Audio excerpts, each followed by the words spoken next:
Welcome to the Polish Podcast, a space dedicated to emboldening women in their faith and work. I'm your host, Jane Doerman. At Polish Network, we recognize that your work is more than just a job. It's a calling. And that's why we're here to provide the connections, development, and spiritual nourishment you need to flourish. Each episode delves deep into topics that resonate with our Polish community. So join us as we hear from inspiring guests who share their unique perspectives and experiences as Christian women in the workplace. No matter what brought you here today, we're thrilled to have you with us. Our aim is to ignite your passion and empower you to excel on your leadership journey. So let's dive in and explore together. Well, today we're wrapping up our exploration of leading with communication with a topic that hits close to home for many leaders out there: the challenge of casting a clear and captivating vision for your team. Now, let me ask you, have you ever stood before your team and you've just felt this pressure to cast a compelling vision, but you're not quite sure where to begin? I mean, imagine with me for a moment. You're in a crucial meeting. You're surrounded by your team members and they are eager. They're looking for you to give direction. They're seeking that inspiration. And you might be confronted with questions like, how do I ignite hope? How do I unlock potential within my team? Or maybe you're thinking, how can I turn possibilities into actionable strategies that drive success? This is the heavy burden many of us as leaders carry as we face the challenge of vision casting. Now, lucky for you, we have an expert in the room today that's going to help us, and her name is Jenni Catron. Jenni is the founder and CEO of the Foresight Group, an organization dedicated to help cultivate healthy leaders to lead thriving teams. They're on a mission to equip leaders to lead from their best and to build great teams. And this all stems from the reality that when the teams that we lead are thriving and working effectively together, our ability to achieve our mission is exponentially greater. We work a lot with a lot of organizations in the nonprofit space, a lot of faith-based nonprofits and/or businesses, a lot of churches. And it really is organizations that their team has just gotten a little bit bigger and a little bit clunkier, and they need some help figuring out how do we do this well? How do we still do the work and like each other? That's the bottom line. So that's what we get to do. Jenni is a leadership guru that stems not only from her passion for the work that she gets to do with her team, but it also is from all the life and all the work experiences that she's had over her career, which all stemmed from a teenage dream. So, Jane, my dream job as a 13-year-old kid was to work for a Christian record company in Nashville. And what? Right, exactly. You're like, so what?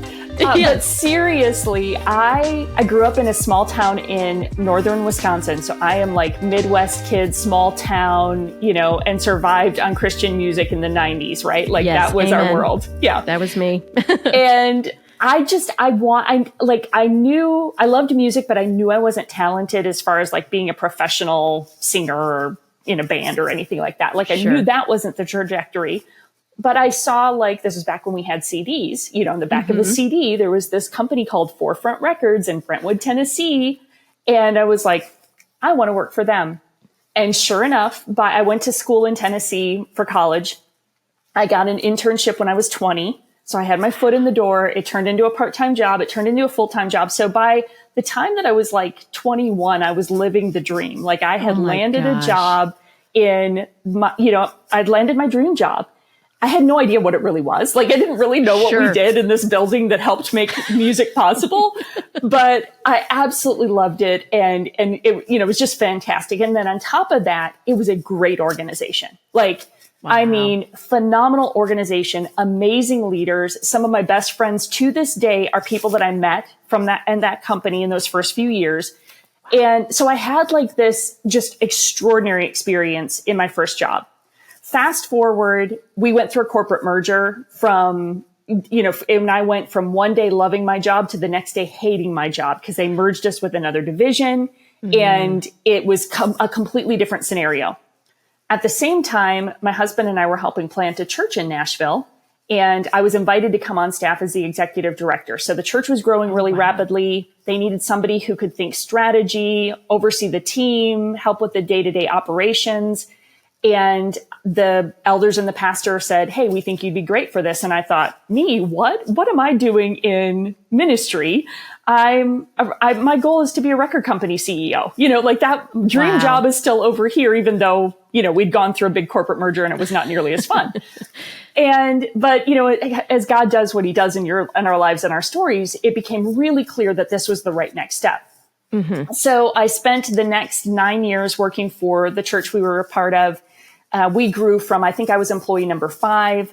We grew to over 80 team members. We went from 1 location to 6 location. We went from 500 attendees on a weekend to over 7,000 attendees on a weekend. And so just explosive growth, like crazy growth. And what that really, like that whole era, both of those 2 careers, if you will, what I really learned that I loved was the leadership of the team. Like I had no idea when I walked into the doors of Forefront Records as a 20-year-old that I had any interest in leadership.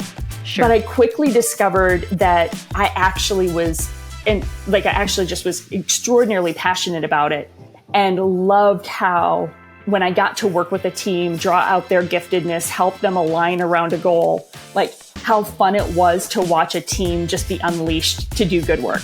From the dreams of a 13-year-old turned into a reality to following God's lead through the doors he opened to work and serve on executive leadership teams within the church, Jenni's career journey has been marked by this passion to create healthy work cultures through cultivating healthy team dynamics through the work that she gets to do through the Foresight Group. Well, we're going to push pause here for just a moment to share with you one of the ways you can connect with the Polish community. And when we return, Jenni and I talk about the importance of casting vision and the elements to consider in clarifying that vision to our team. So stick with us. Discover the transformative power of leading with care at our Polish Network chapter gatherings. This month, we will explore the multifaceted ways of leading with care, including breaking barriers to giving and receiving care, strategies for navigating meaningful care in professional settings, and addressing feelings of being uncared for in the workplace, among other ways. Explore the intricacies of care from micro to macro levels and uncover how it shapes our personal and professional life. Engage in vital conversations, share insights, and build a supportive community centered around leading with care. Don't miss the opportunity to join the conversation. Visit polishnetwork.org/chapters to find your nearest event and RSVP today.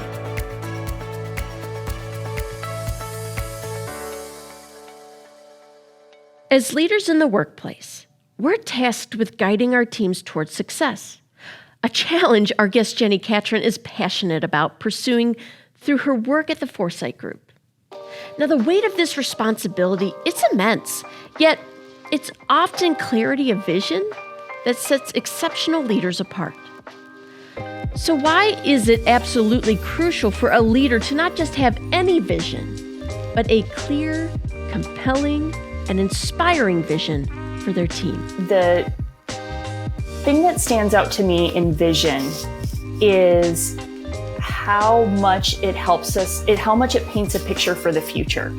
And like, if you think about, even think about us two, wide-eyed teenagers in the 90s going, we love music and we want to go into, similar channels, right? Yes. But we had a vision. We had a vision for what we hoped for. And without that vision, we wouldn't have done the things that we've done today, right? And I think God inspires those visions. I think God helps, pave the way for those. So I'm not excluding the importance of us hearing from God and following God's direction in these things. Right. But I think visions just help us see possibility. They help us see see something greater and bigger than what we're doing today. And I really do believe that we are all destined for doing important and good work. I think we're here for a very specific purpose, that God partners with us to do good work in the world. And I think a vision paints the picture for what's ahead. And so leaders, we're the ones who go first. We're the ones that have to really get that clarity of that vision of what's on the horizon. What are we working towards? And then aligning a team around that. I was just talking to a leader this week who, their organization has had some hiccups this year, like giving is down. They're, having to make some adjustments. And we were talking through, how do we cast a vision for the team for the future, even though there have been some bumps in the road this year, right? But we still need to know where we're going. Like, what's the destination? Where are we headed? And some of that is just a reminder of like the mission, that thing, that purpose that we feel called to, whether it's in ministry or it's in business, but what's your why? What's that thing? And then paint the picture of what that looks like just a few steps down the road. And, so I think it just gives us purpose. I guess that would be the simple way to say it, right? Sure. Is it gives us purpose. Yeah, no, for sure. It does give us purpose. I feel like, that is at the core of any mission or organization. It's like, what is our purpose and what is our why? And that vision is the thing that kind of centers us, right? That's right. Yeah. I found it interesting. You wrote a blog piece on your blog, where you talk about 3 elements for a strong vision. I feel like you alluded to a couple of these, but so you say that there are like 3 elements, and those 3 elements are the hope, possibility, and potential. Could you like briefly walk us through these 3 elements, and why do those create a strong vision for our team?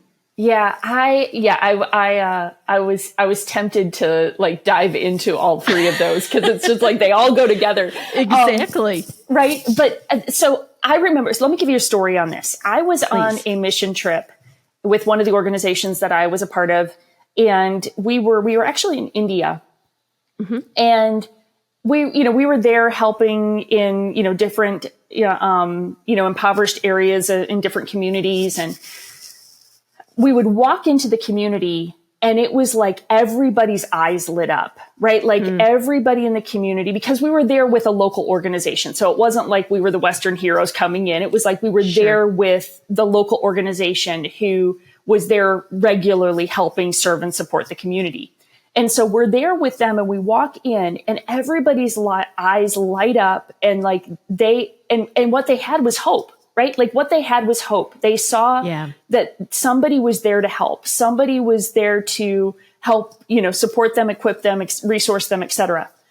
And I just had this like aha moment of how, as leaders, we are walking hope. Like one of our biggest jobs and responsibilities is to help provide hope for our team. And that's what vision does. So think about this for a minute. We're all tired of hearing how we lived through a pandemic. But here's the irony of it, was all the 2020 visions we had. Do you remember how everybody, what a fun play on word. So I was working with teams in strategic planning, and everybody had their 2020 vision. And 3 months into it, they're completely obliterated, and we're all going, reeling for what to do. Well, what I found is that after we adjusted and tried to figure things out for the first even year or two, all of a sudden I started to see this like morale decline with teams and just a complacency. And some of it's just fatigue, and there are all kinds of myriad of issues that we were all navigating. But what I began to recognize is that leaders were afraid to cast vision again. Because, so we had cast 2020 visions that completely were obliterated, right? Sure. But we were afraid to cast vision because we didn't know quite how to predict what was coming, what was on the horizon. And so then as a result, people were lacking hope, right? Like they were like, what are we here for? What's the purpose? What are we doing? So they really do provide hope. When we cast a vision for, here's what we're doing this year. Here's that big goal on the horizon. Here's that group we want to reach, or that, the leaders we want to serve, or, fill in the blank with whatever your organization does. But when you cast a vision for that, this is what we want to accomplish. And it might feel big, and it might feel audacious, and it might be scary.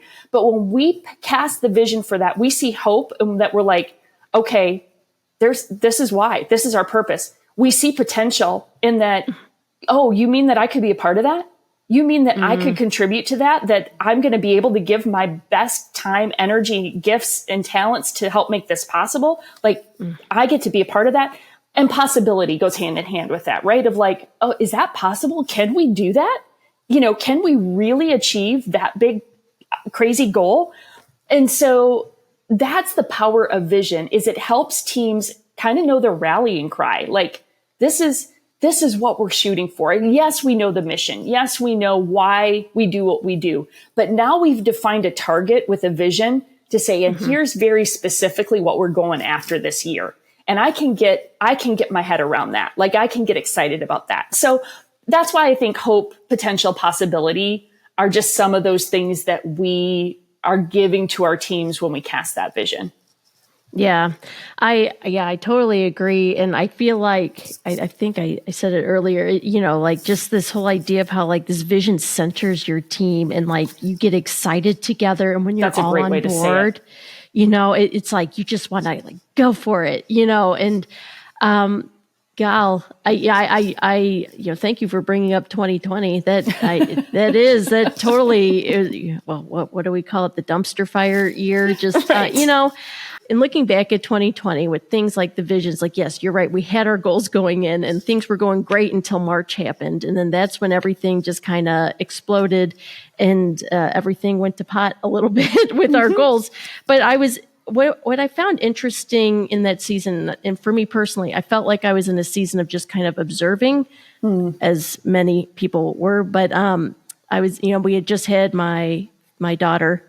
She's our third child, so I was kind of recovering still from that, but in a season of rest. But anyway, what I'm trying to say is I just noticed a lot of local businesses around us, how they pivoted their vision. Yep. And those were the ones that seemed to make it through. That's exactly right. As hard as it was. And I was, as an observer, it was giving me hope a little bit, just to be like, maybe we will be okay. Like driving to a restaurant that we would usually eat in at to pick up a take-home meal. Like just the fact that restaurant thought to be like, have this experience in your home. Like this is the vision for a restaurant that you can have in your home. And I was just like sitting there and like, this is like a really cool experience. So it's like, even that hope not only translates in the potential and the possibility translate to your team, but it can also impact the people that you're serving. That's right? Huge. Like I just see that. I don't know. Yeah, I love that vision. Yeah, I love that you made that application, because you're exactly right. It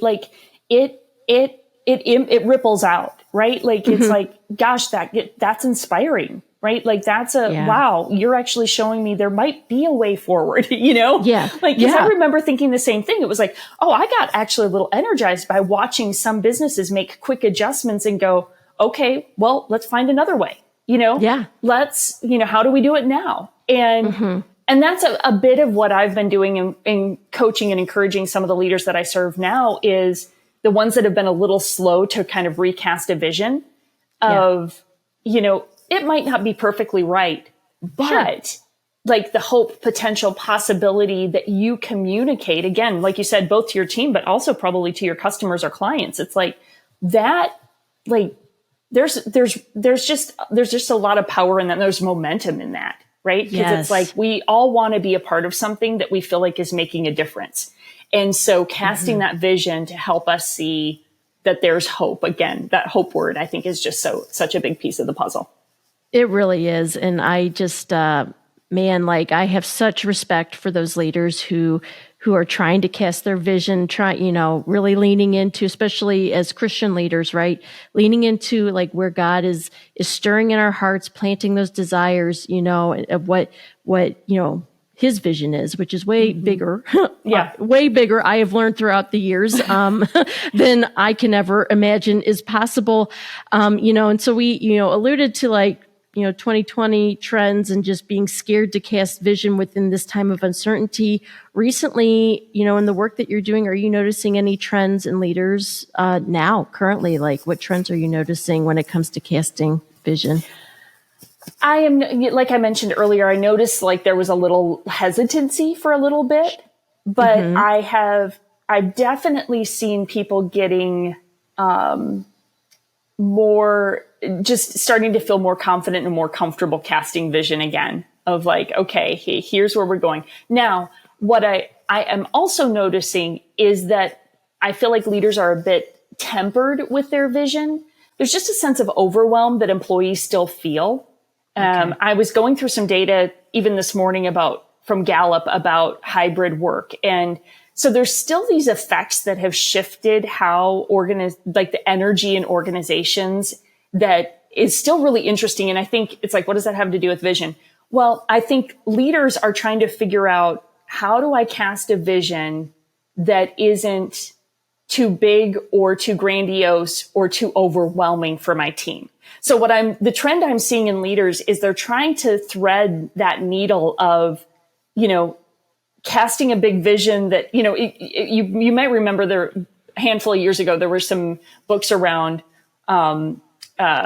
wildly important goals, the WIGs, right? Like wildly important goals or big audacious goals. And like, so there was a season in strategic planning where like was always those big names of like, what's that really big audacious thing you're going to do? Right. And I think leaders now are tempered trying to figure out, how do we cast a vision, but not in a way that just feels insurmountable or, overwhelming. Because there's still kind of a fatigue in a lot of organizations where team members are still feeling overwhelmed and anything else feels like too much. Sure. So that's the only thing I would say is that I think leaders are eager to cast vision, but I think they're trying to figure out how to cast reasonable vision, maybe, which sounds like an oxymoron in some ways. But I don't know. Do you see that, Jane? I feel like I do see that. A lot of, working at Polish Network, I'm surrounded by leaders who do have big dreams that they want to accomplish and like just trying to navigate like, okay, where is God provided? I will say I also have another sector of leaders that I'm around, which is more like volunteer leadership, like at church. I used to lead women's ministry. I have since, really since 2020, I kind of passed the baton to someone else. But even just now, watching leaders try and make decisions or casting visions and that fear, there seems to be that fear, like you said, like this tempered, like, well, I really feel like we need to go here, but will our people respond? Will they, and I guess what I keep questioning, and like, I don't know if there's an answer, but it's like, how do we navigate that? Right. How do we navigate that fear as leaders? And I don't know if fear is too strong a word, but I kind of feel like that's what it is, I don't know. Do you have any insights into that? Like how do leaders navigate that? Yeah, I think it is. So one of my big convictions is that leaders need to be incredibly self-aware. Right. I think that like leading ourselves well is one of the most critical skills that we need to have. And so I think leaders that are willing to just be honest about, okay, if I'm hesitant, why am I hesitant? If I'm kind of speaking to myself here, Jane, because I'm like, for all leaders that are like casting vision and trying to move a team forward, like I'm right in the thick of that too. And I'm feeling every pain point I feel like I'm coaching, I'm also experiencing. Sure. But I think we have to, it's like, okay, and I've even had to like really pull on myself to pull out some big vision. Like I've literally had the conversations with myself. Where's that 13-year-old kid who was gutsy enough to say she was going to go work for Forefront Records? Where is she? Because she had a vision. Like she had an idea of what she wanted to accomplish and she was going to figure out a way to do it. And she didn't believe she couldn't. Like, I'm like, I don't know where that kid came from, Yeah. Yeah. So I have been like wrestling with that in myself as a leader of like, okay, and if I look at it, okay, it is some fear. It might be some insecurity, might be some doubt. It might be some self-confidence issues. And so I've got to do some good self-leadership work, some good self-awareness work to go, okay, what's going on with me that is holding me back from wanting to really lead forward? Because the team's only going to go as far as I go, right? Like if I'm in a position of leadership, I can't expect the team to have bigger vision than me. And so if I'm frustrated about us not getting momentum or not achieving things that I wish we would achieve, right, it starts with me as the leader. So am I casting the vision for the future that really helps us see that possibility? So to answer your question, I do think fear is a big part of it. And I think there's also been some understandable reasons why we're fearful. Again, we've got a little PTSD potentially from 2020, sure, right? And a lot of things that just haven't worked out. And it might not even be from 2020. It might just be from the bumps and bruises of life that we've tried something and it didn't work. And so being comfortable and confident enough to go, but that doesn't mean it can't work again. Or it can't work this time, or that this thing is not possible. So there's a resilience that's required in leadership, but we don't have resilience if we're not leading ourselves well. So kind of coming full circle, it's like, okay, what in me is what's holding me back from really casting a vision and moving forward? And is it fear? Is it fatigue? What is it? And what then do I need to be able to have the confidence and the courage to lead us forward? So I think that's the starting point. Then we could go and look organizationally. Okay, what is it organizationally that might be holding us back from really pursuing a vision? So a couple thoughts. I'm sure nuanced for everybody, but. Oh, absolutely. But it does make sense that self-awareness piece, as leaders, I think that is a very crucial piece to our leadership development. And like you were saying, like what is holding me back? Like for, from my experience, I've been realizing lately through the help of professionals, mental health professionals, that there's this 11-year-old girl in me that's saying, whoa, hold up, you've been burned before. That's right. Or, and there, I appreciated how my counselor framed it as like, don't necessarily look at it as they're like blocking you, but they're trying to protect you. And so when you understand that, then you're like, okay. And it's like you said, it's almost like this pause we need to take as leaders, and do that inner work of like, okay, like even to the point where you personify the, thing that's within you to be like, okay, I hear what you're saying, but I think it's time to try again. I think it's time to move forward in this. And and it's not easy, and everybody's journey is different through that whole piece. But like you said, self-awareness is the key to that as leaders, because if we're expected to lead well, we also need to be well ourselves. That's right. Right. Yeah. Right. Yeah. So Jane, I appreciated too that you just offered up to like getting that external support, right? Like, I mean, I think every great leader needs a counselor, or, we need a whole team of them helping us figure stuff out, right? I tell her all the time, I'm like, they don't pay you enough. Like, just for me to kind of just objectively talk through things that I'm processing, because you're right. You need someone. I think all of us need someone, but to process with, but just that objective voice. That's right. To even mirror back what I'm saying. I've had moments where I go, I didn't think I was saying that. And she's like, that's what I'm interpreting from what you just said. And I'm like, ooh, that's not sitting well. It's not sitting well. I don't know if I meant it that way. Right? I don't, or like, I maybe, am I believing that? And it's just like those moments, and, you take those moments, those pieces of information, and then it's like you turn and you're like, okay, I'm going to process this with you, God, and say, what am I missing here? What are you trying to show? Yeah. And it's like this beautiful relationship all around. So, but I see that piece of self-awareness that we need to have as leaders. And then once you kind of understand that piece, then you can pivot and turn to your team and being like, okay, what within the team, like how does a leader navigate that piece of just like, okay, what within our team dynamics is holding us back from vision? Do you have any thoughts on that? Yeah, I mean, I think the honesty of the conversation is refreshing to most teams, right? Sure. Like a leader that's willing to go and first, because we don't want to walk in the room and go, okay, why are we afraid? Or why are y'all afraid? Or like, Probably not the best starting place. That's probably not the best starting point, but we'll just put that disclaimer out there. But the leader who's willing to walk in the room and say, hey, you guys, you know what? I feel like I've kind of been holding back about casting vision for us for the future. I've been a little afraid of this, or just a little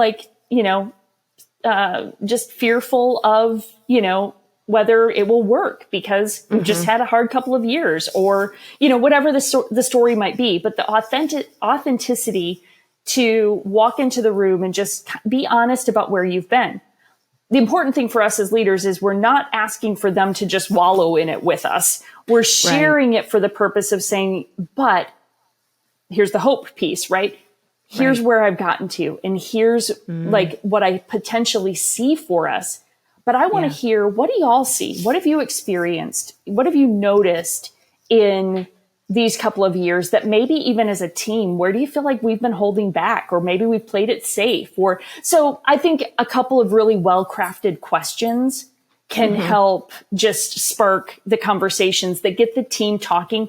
And what you're aiming for is just shared ownership in the way forward, right? It's like it's the honesty and the verbal acknowledgement of, okay, yeah, we've been playing it safe. We've been holding back a little bit. We're a little afraid. And if you can get the team to kind of speak up about that, but then go, but you know what? Actually, this is our mission. This is what we want to accomplish. This is how can we do that? What would it take?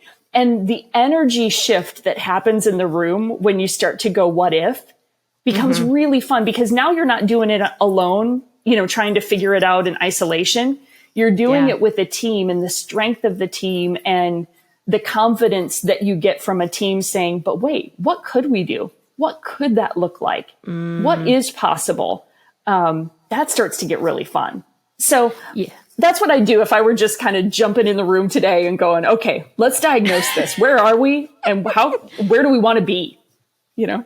Yeah, no, absolutely. And I really appreciate you sharing that piece, because I agree with you. I do think it is part of the leader's job to kind of bring everybody else in on the team, and getting that shared ownership, I think is what you said. Yeah. And I do believe that when everybody else in the room gets on board and they share in that ownership and they contribute ideas, maybe it's a brainstorming session or something, like you said, what could be, and get all the ideas on the board.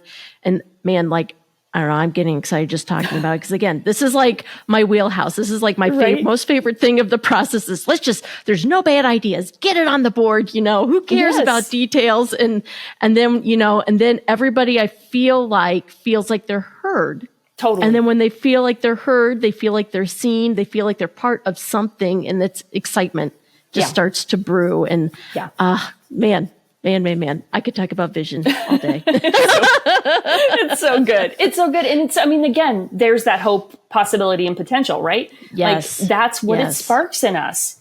And so I think the energy that's created in those moments is so powerful for teams. Yeah, absolutely.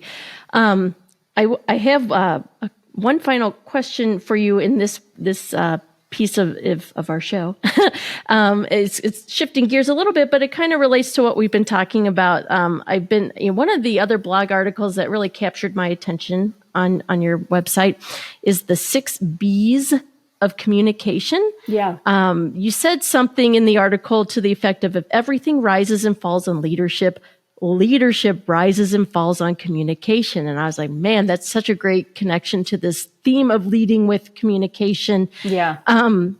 Could you share with us what those 6 Bs of communication are and how they contribute to communicating a vision that inspires and motivates a team? Yeah. So I love it's funny because I have a big passion point around good communication, and I'm technically a terrible communicator. I think that's probably why I am so passionate about the topic, is that I often fail to communicate well. And some of it is that I'm in a hurry, or I just take for granted information that might need to be shared. It's usually it's not malicious. It's just, I'm just typically moving too fast. But I think that is often the case for a lot of leaders. And so I think one of the dangers for us in leadership is that we will assume communication has happened when it hasn't. We've assumed we've brought people along with us when we haven't.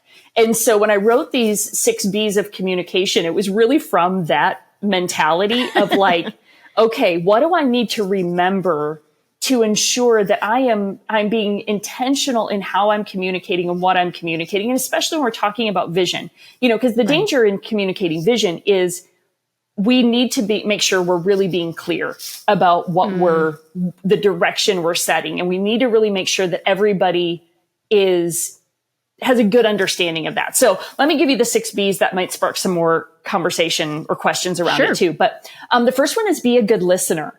So even when we're talking about vision casting, which you probably have internalized as the leader, and so you kind of have that vision, you still want to be a good listener in that you want to hear from the team. What do they see? What feedback do they have? What would they add?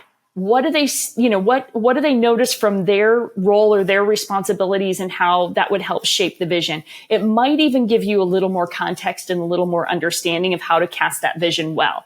So it's just being a good listener. It's being really thoughtful and really intentional to make sure you're listening and not just speaking. Okay.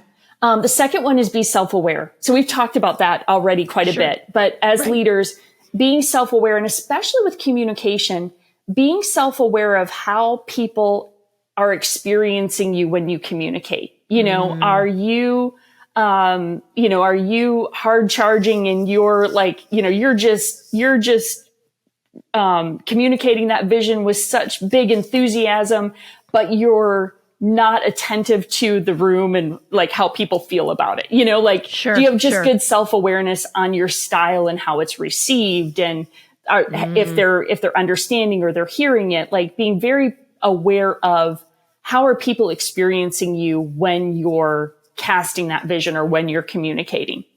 That goes hand in hand with the third one, which is just be sensitive. So if you're, I was talking to a leader recently who was sharing some vision with the team, and he kind of got crickets back from the team, right? Like, oh, no. Shares this vision, is kind of, setting the direction for the year ahead, but morale was just kind of low.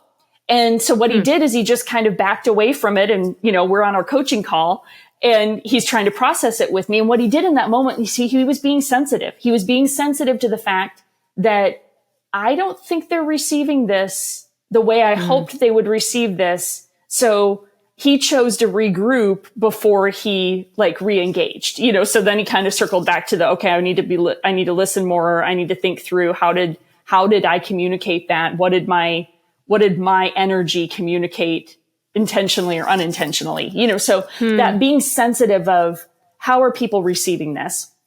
Number 4 is be direct and confident.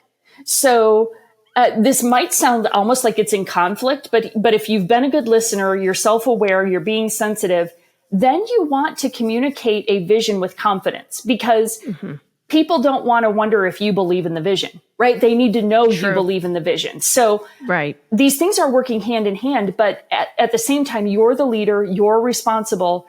So be a good listener, be self-aware, be sensitive, but then be direct and confident. Guys, this is the opportunity. This is where God's leading us this year. Here's our big goal, whatever it might be. Number 5 is be well-timed. So what I mean by that is, cast a vision at an appropriate time and place, right?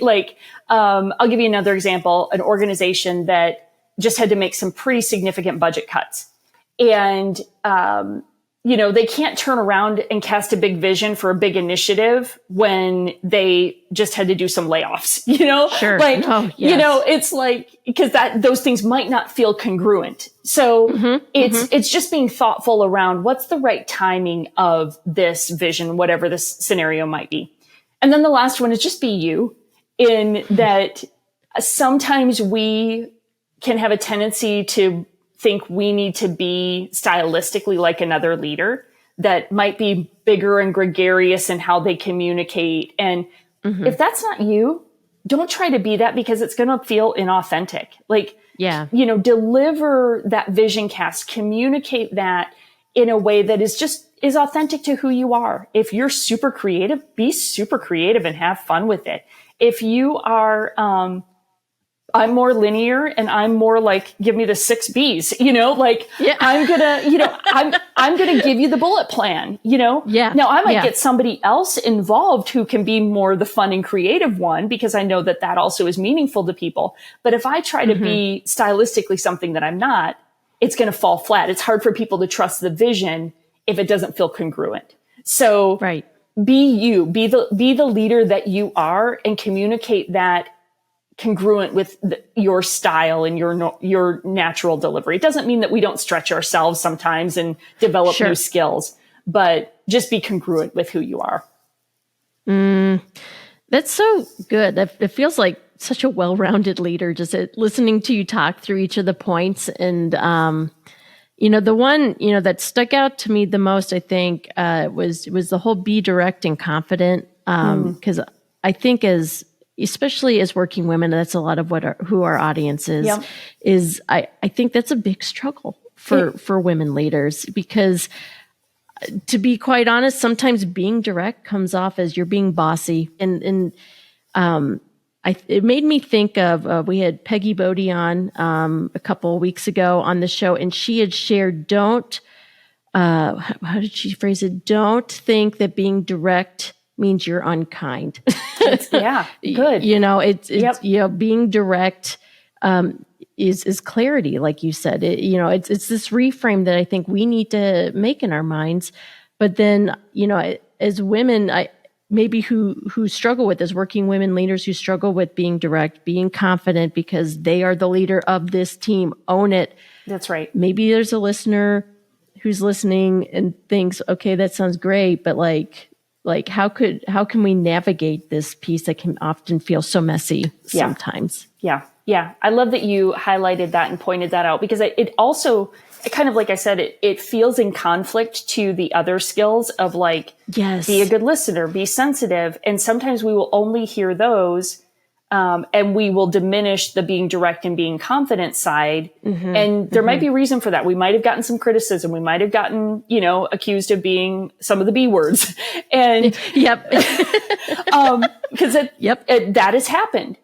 But again, I think in concert with each other, I think there's a balance that it brings that is really important and really necessary. And to your point, that direct and confident piece is still really critical.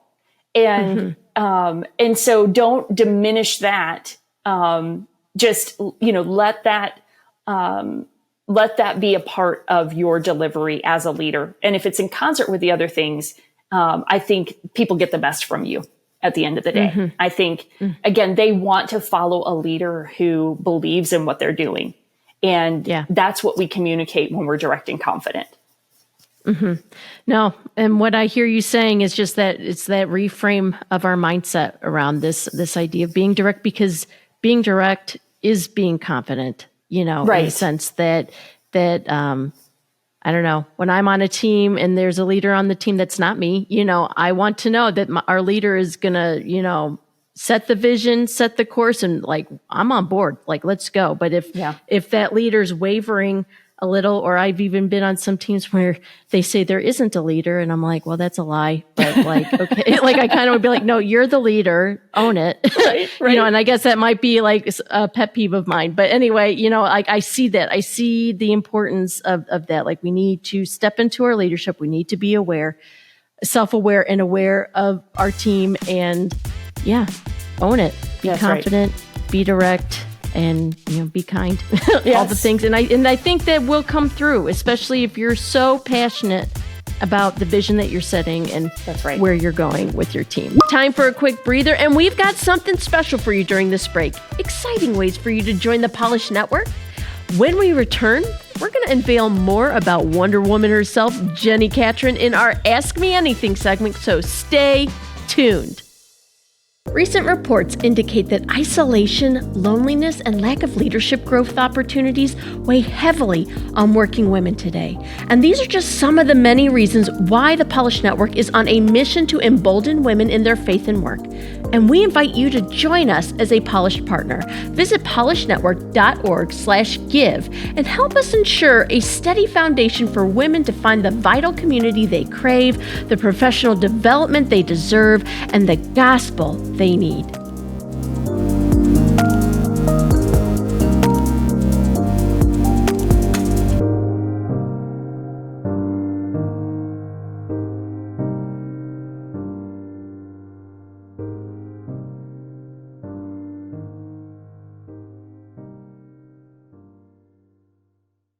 Well, welcome back, friends, to the Polish Podcast. We hope you are enjoying our conversation today with our guest, Jenni Catron. Now it is time to add a dash of spontaneity and a sprinkle of fun to the show. It is time for Ask Me Anything. Okay, Jenni, this is how Ask Me Anything works. It's a chance for us to peel back the layers and get to know the woman behind the work and the quirk behind your expertise. So we're going to ask you just a few questions that we've curated just for you. Are you game? I'm game. Maybe a little nervous, but I'm game. You'll be good. I think you can handle some of these. Okay, I hope good. so. Good. All right, awesome. Your first question. If you could have any superpower, what would it be and how would you use it? Oh, I feel like I should have a better superpower than this, but what I would really like to do is I'd really love to be able to fly. Me too. I really would love to be able to fly. I don't know what my main purpose in that would be. So I don't know if I have a good purpose response to it. That's okay. But the first thing that came to mind is I would love to fly. I think perhaps it might be that I want to be really efficient and be able to serve and support as many leaders as I could as fast as I could. Maybe that's why. Maybe that's why. I love it. I love it. I've always wanted to fly too. And flying in an airplane just doesn't do it for me. It's not quite right. It's not quite right. And I don't have control. That's my thing, right? That's a real. Oh my goodness. I feel that so deeply. Well, question 2, what is your go-to productivity hack or routine that helps you stay focused and organized in your work? Do you have anything that you like to do? Productivity hack. I am a religious user of the full focus planner. That planner is I kind of live and die by it. I really just love the structure of it. Okay. I mean, I still have to use a digital calendar because I couldn't survive life without it. No, absolutely. What I would add to that too is that everything goes on my calendar. So from a productivity hack, everything goes on my calendar. If I need to work on a project, it has a time block. If I need to check my email, it has a time block. I mean, almost every minute of my day is calendared so that I can account for what's getting done when. So I guess live and die by the calendar, and I use the full focus planner to help me with that too. So can I ask what's special about the full focus planner? Because I use the simplified planner, but what is full focus? I'm not familiar with full focus. Full focus is Michael Hyatt's planner. And, and I think what I like about it is every day you pick your daily big 3, what are your 3 big things you have to accomplish for the day. So I love that. Yes. You keep a running list of other tasks and responsibilities. But I think it really is the big 3. And then he has a week, in it, there's also a weekly reflection where you reflect on your week. What could you have done better, different? What do you want to keep doing, stop doing? So every week he prompts you to just reflect on your week and where were you most effective and what do you need to improve upon? So I like the reflection that's built into it too, to make you really think about what you did, not just keep doing. So, and probably, I really just probably like it because I'm really familiar with it and it's become part of my routine. So my suspicion is that there's so many different planners that are probably really good. This is the one that worked for me. And so, sure. Yeah. No. So I stick with it. Awesome. I love it. I love that. I'll have to check that one out for sure. And my last question for you here is, what is your favorite book or movie and what impact has it had on your life? Ooh. There's so many choices with this one. Book wise, there's a couple that would, so I'm going to pick this one, Strengthening the Soul of Your Leadership by Ruth Haley Barton. That one it is about like your soul as a leader. Like, how are you doing spiritually, emotionally as a leader? And it's just really well done. I love to reread it almost once a year. So that one I read in a really hard season of my leadership, and it probably was my saving grace. So that's like if I give anybody a leadership book, that's usually it. Strengthening the Soul of Your Leadership by Ruth Haley Barton. And then as far as movies, I don't know if you wanted both, but you can do both. This is a book and a movie, Anne of Green Gables. Okay, we're kindred spirits, Jane. We are kindred spirits.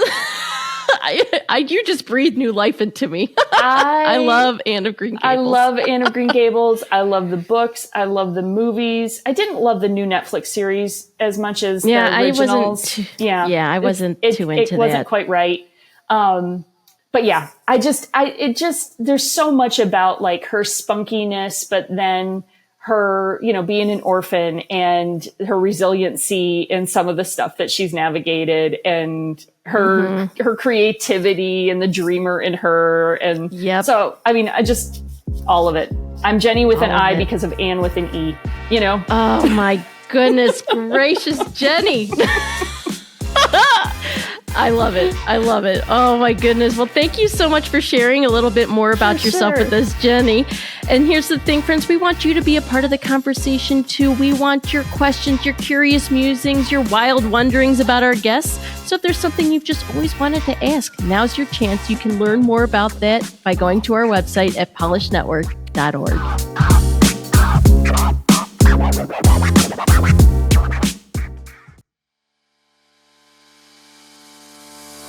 Polish Network is excited to announce our new small group facilitator training video, exclusively available on polishnetwork.org. Say goodbye to overwhelm and hello to simplicity as you learn how to lead a workplace Bible study effortlessly. From understanding your why to selecting relevant materials and facilitating meaningful discussions, we've got you covered every step of the way. Join us on polishnetwork.org and start your journey towards impactful leadership today with our small group facilitator training video.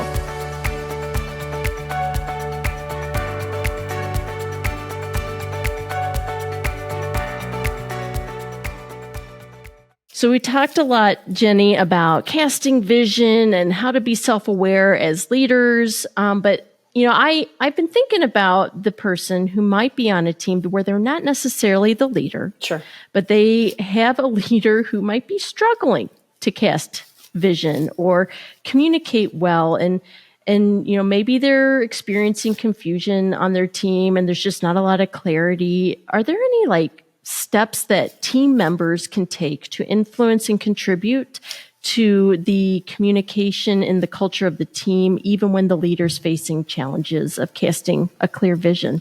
That's so good. Yes, because that's a real question. And I love that you kind of keyed in on it, Jane, because I'm sure there are a lot of leaders listening who are going, and I use the word leader in that we're all leading in some capacity in the organizations we serve. But are like, I'm not in the vision casting seat. And so what do I do about that? Here's what my encouragement to you would be. If you have relationship and proximity to that leader, getting time with them to say, hey, tell me what you're excited about, or what are you dreaming about for the next 6 months or a year? And is there anything I can do to support you in that?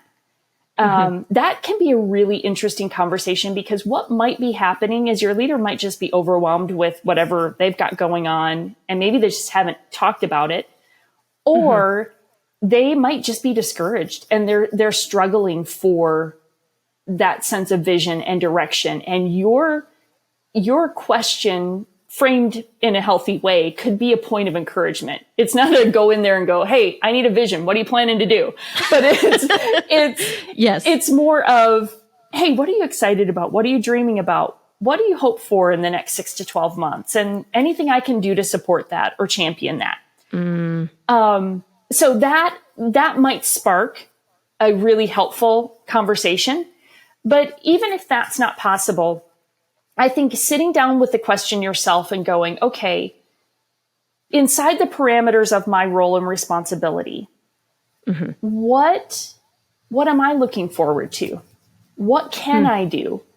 What might be possible within the boundaries that I have and in the role that I serve in?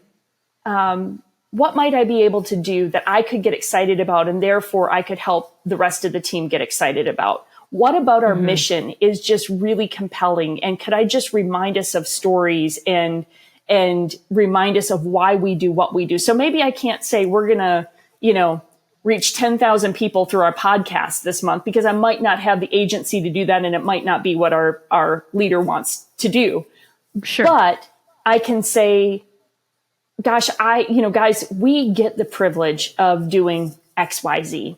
And just this week, I heard this story. What an amazing opportunity. And you are casting vision by doing that. When you share stories of the work and why it matters, you are casting vision. It might not be to a very specific goal, but it is reminding everybody of this is why we do and why it matters. So look for that. Look for those breadcrumbs of this is why we do this. This is why this matters.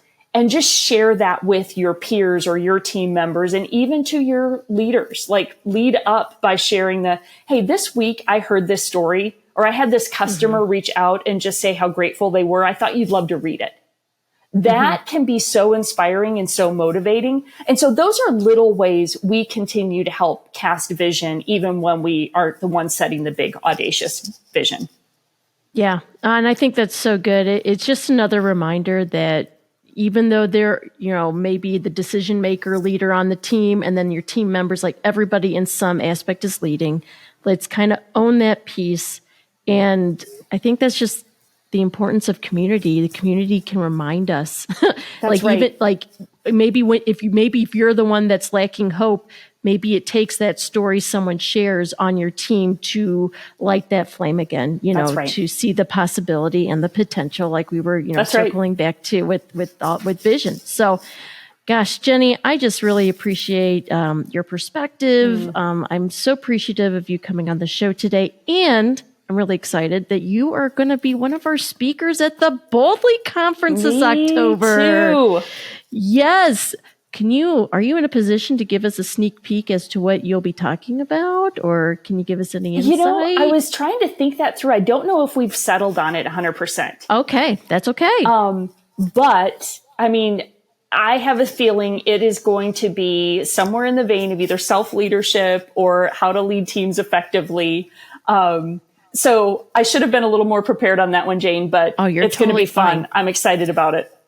Yes. And if you're listening and you have not bought your ticket yet to Boldly, we're so encouraging you to come. It is such an awesome experience in Dallas, Texas, to be in the room with other ambitious, like-minded women from different industries, different perspectives, and it's just a really great day. It's going to be so much I'm fun. excited. Me too. I'm so excited to be there. I'm so excited you're going to be there, and man, it's going to be a good time. So, yes, go to boldlyconference.com and get your ticket today. And Jenni, before we wrap up, are there any resources you'd like to share with us of like how we can grow in our leadership? Anything you'd recommend or that we should seek out? Well, I would love for y'all to, first, the website is getforesight.com. You already mentioned that, Jane, but get Foresight, GET4SIGHT.com. Tons of articles. Jane referenced them today, even in our conversation. Tons of articles. I love helping equip leaders with resources that help you lead well. So that's the heart of it. So go there. There's a blog post. My podcast is called Lead Culture. And so we spend our time talking about how to be healthy leaders and how to build great teams. And you can find all the information for that on the website as well. So come and poke around. There's a lot of free resources, downloads, and things that just help you lead yourself and lead your team. So all of that's at the website. Oh, excellent. We will be sure to plug all of that on our show notes for this episode. Jenni, thank you so much for coming on the show. Thanks for having me. I loved the conversation, Jane. Thank you so much. Today's conversation with Jenni Catron has highlighted the essential role of communication in leading with vision. How about you? What's your key takeaway from today's discussion?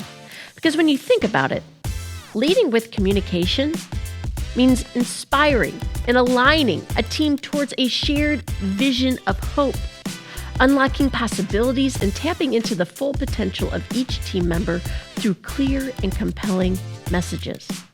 What a privilege that is to us as leaders. Well, I want to compare notes. I am so eager to hear your key takeaways from our conversation with Jenni Catron. So be sure to share your thoughts for this episode on our Instagram post for this episode. Or if you're watching on YouTube, you can just hop in the comments below and let's continue the dialogue on leading with communication and vision. As we wrap up this episode, I want to express our heartfelt gratitude to everyone who plays a role in making the Polish Podcast a reality. The Polish Podcast is made possible in part by the generous support of Coca-Cola Consolidated. Special thank you to Jenni Catron for her insightful discussion on leading with communication and casting a clear and compelling vision for the teams that we lead. To our listeners, your unwavering support and engagement, it drives us to deliver the content that resonates and emboldens you. Thank you, Polish Network, for creating a nurturing community where women in the workforce can thrive and connect. A big thank you to White Oak Christian Church for their partnership and contributions to the production of these episodes. And as we conclude, I want us to hold on to the wisdom shared by Jenni Catron today.